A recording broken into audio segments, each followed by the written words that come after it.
मुत्तहदा कौमी मूवमेंट पाकिस्तान के labour division के ज़ेर एहतमाम जिला वस्ती में डिप्टी कन्वीनर कुंवर नवीद जमील ने खिताब करते हुए कहा कि पीपल्स पार्टी सिंध के रहने वालों के साथ जुल्म के पहाड़ तोड़ रही है।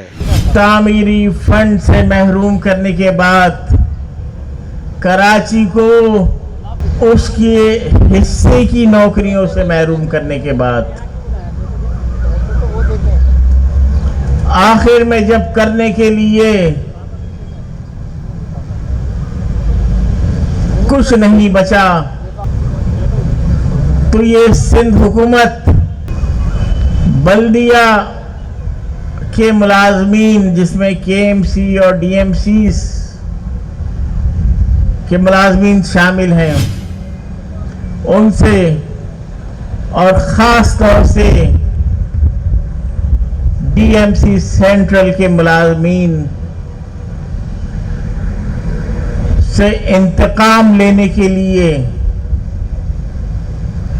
और उनको तंग करने पर उतर आई।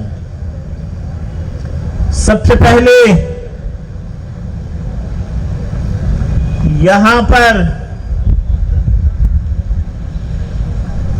कराची के बाहर से लाकर मैनेजमेंट डिस्ट्रिक्ट के अफसरान को तैनात किया गया। इन्हें डिस्ट्रिक्ट कराची में लगाने के लिए पूरे कराची से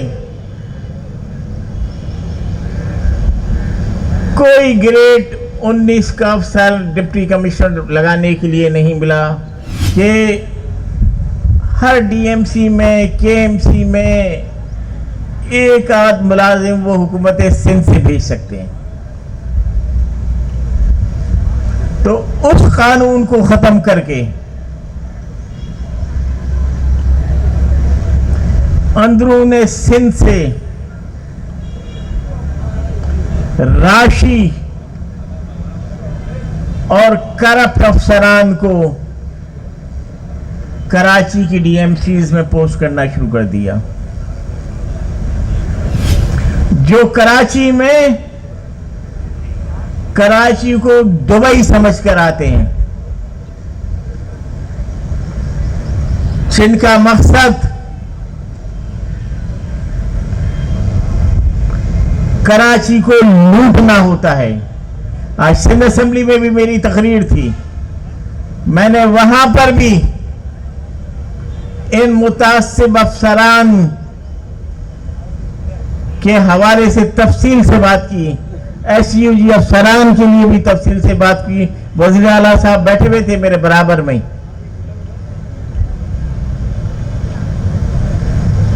मैंने वहां पर भी बताया कि जो पूरे पाकिस्तान में नहीं हो सके वो सिंध में हो रहा है। कोई इंतहा है कि हुकूमत सिंध ने कराची एक्सपो सेंटर में वैक्सीन लगाने के लिए एक इमरजेंसी कैंप लगाया। वहां पर बैठे हुए इनके हेल्थ डिपार्टमेंट के ये राशि और करप्ट अफसरान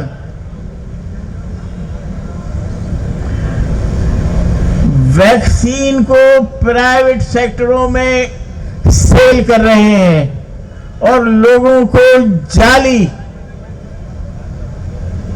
वैक्सीन लगने के सर्टिफिकेट बनाकर दे रहे हैं कि इनको वैक्सीन लग गई है, और जबकि उन्हें वैक्सीन नहीं लगी, सिर्फ कार्ड दे दिया कि तनख्वाह मिलती रहे। तो ये कराची दुश्मनी नहीं है कि आप कराची के रहने वालों को वैक्सीन ना लगाएं, कार्ड लगा कर दें, दीगर उनके घर वाले, उनके दोस्त अहबाब, उनके महल्ले वाले उनसे मिलते रहे कि ये तो इनको वैक्सीन लगी हुई है, और उसके हिस्से की वैक्सीन बेच रहे हैं।